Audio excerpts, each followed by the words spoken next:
Good morning, students. Let's do chapter number 10, revision of verbs. Now, before that, let's go back to chapter number 15. We did what? Verbs. And what are verbs? Verbs are action or doing words. They are action or doing words. Why do we call it action or doing words? Because we are doing some action, we are doing some work. Now, based upon time, verbs are categorized into different parts. Yes, present tense, past tense and future tense. Broadly into three categories. Besides this, we have also learnt about the past participle and present participle. Let's just revise once again. Alright? So, if I divide, of course, we all know present tense is the time which is happening right now. Yes, that is called present tense. Right? Present tense which is happening right now. What is past tense? Past tense is something which has already happened. So, this is happening right now. Yes. Action is happening, you can say. Action is happening. But here, action has already taken place. Action is already done, over. Okay, is already over. Now then comes a future tense. And what is future tense?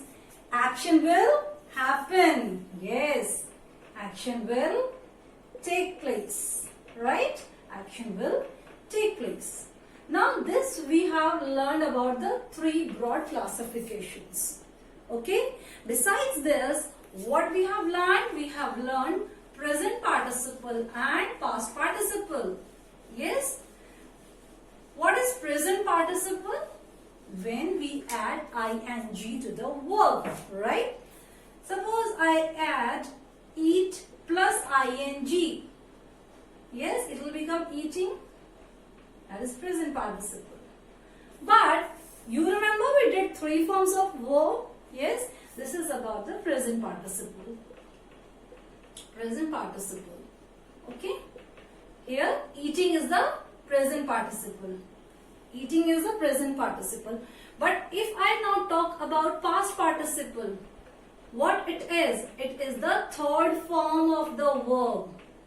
It is third form of verb. Okay. How do we divide that? We first write present tense. This is the first form. Then we write past tense. And then we write past participle. Okay. Let's do it with the help of examples. Yes. Eat, ate, eaten. See, saw, seen. Drive, drove, driven. Yes. So what is this? Seen, eaten, driven. What are these? These all are past participle. Now let's learn something new today. Okay? When we are making sentence, what we do? We write object, subject and verb. Yes, we always find these three things are there. Okay? Let's find out what's the difference between the sentence when the object is there and when the object is not there. Okay? Suppose I say dogs are barking at the stranger. Dogs are barking at the stranger. Now here, what is happening? Stranger is the object, dogs are the subject and barking is the verb. What is subject? Subject is the noun which is doing the action. Yes? Then what is object? Object is the one who is getting the outcome of the action. Right? Verb, of course, we know they are doing words. Can we make sentences without verb, without objects? Yes, of course we can. Let's see. Suppose I say dogs are barking. Dogs are barking. Is this not a sentence? Dogs are barking. Of course they are. Yes? Here dogs are subject and barking is the verb. There is no object. So what do we call? When there is an object, it is called transitive. It is called transitive verb. Yes? But when there is no object, it is called intransitive verb. It is called intransitive verb. Yes? Let's take one more example to make the things clear. Okay? Suppose I say baby. Okay? If I say baby is playing with a doll. Baby is playing with a doll. Right? Now here baby is subject, playing is verb and doll is object. So what is this example of? It's an example of transitive verb. It's example of transitive verb. Now same example I am taking. I am saying baby is playing. Of course this is also a sentence. It's a complete sentence. But here only subject is there and verb is there. There is no object. So what it is? Remember we discussed just now. It's an intransitive verb. It's an intransitive verb. Okay children?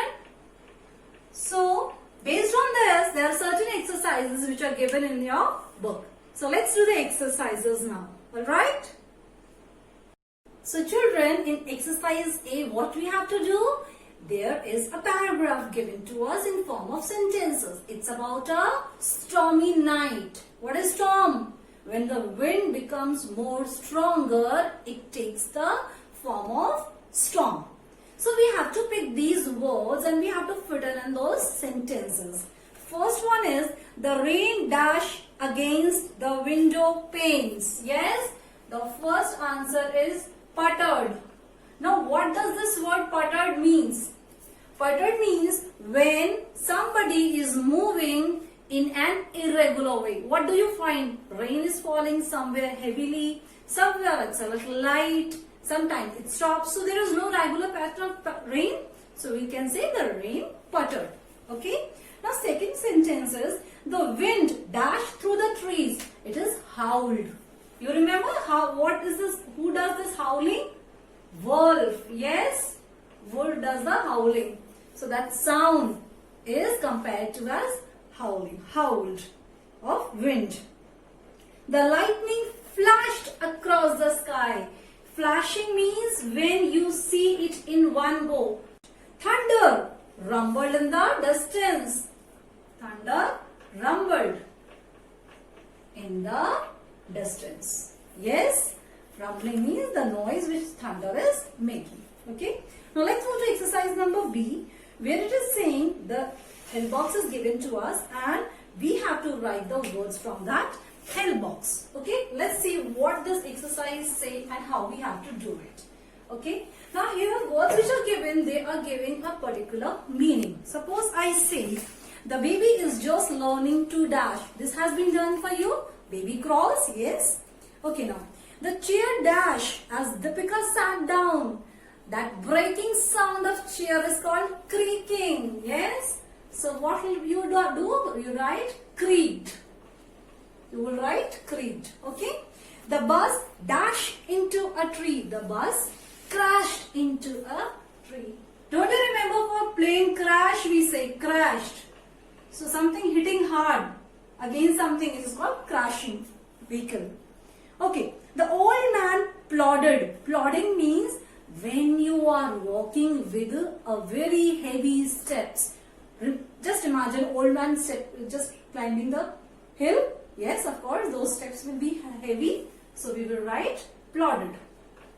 Okay, you just have to understand the meaning and then you have to put the word there. The tram driver clanged the bell. Clanging is when you are ringing the bell very hard. Clanged. Okay. Now comes when the violinist finished, the audience clapped for 5 minutes. The audience clapped for 5 minutes. Okay. Now, seventh one. The express train thundered. Thundered through the station. Thunder means which you think, which goes all of a sudden. Thunder. Yes. Which you hear and it happens for a while.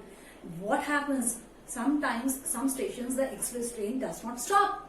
So you can say thundered. Alright. Okay, now the candle flickered. Flickered means when it is moving a little bit. Don't you find when some breeze is there, the candle, that flame of candle just moves here and there? That is called flickering. Okay. The national flag was fluttering. What does this mean, fluttering?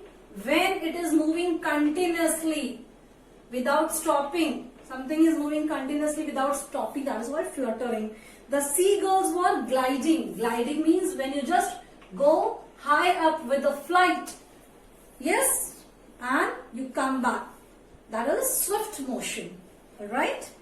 Coming to exercise C, children, you just have to fill the past tense of the words which are given, like became, stayed, joined. These words you have to fit in. This is a passage about James Cook. Alright?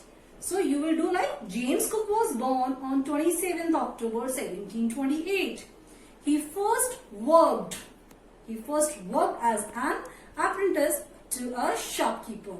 Now this way you have to fill the past tense forms of the words which are given in the help box. That's for exercise number C. Let's see. Okay, now if I move to exercise number D, yes, there is a passage. And what you have to do, you have to underline the verbs. Underline verbs. And what you have to do, you have to write words then. You have to write words for them of the similar meaning, which are in similar meaning. Okay? Similar meaning words we have to write. I'll take one example. Suppose the first line I take, an artist has painted. So painted, yes, we will just underline like this. Then the second one, painted a little girl holding a basket of strawberries. Now another verb is holding. Holding also we will underline, and beneath this, below this, we will write another word which has a similar meaning. Painted, you can say drawn, drawing, yes, drawn, yes, third form, holding, then carrying. When you are holding something, you are carrying something. Right, children? So in a similar way, you have to complete this passage. You have to underline and you have to write the words which are in similar meaning. I hope, children, this lesson is clear to you. If still there are some doubts, just ask in your online class. Take care of yourself.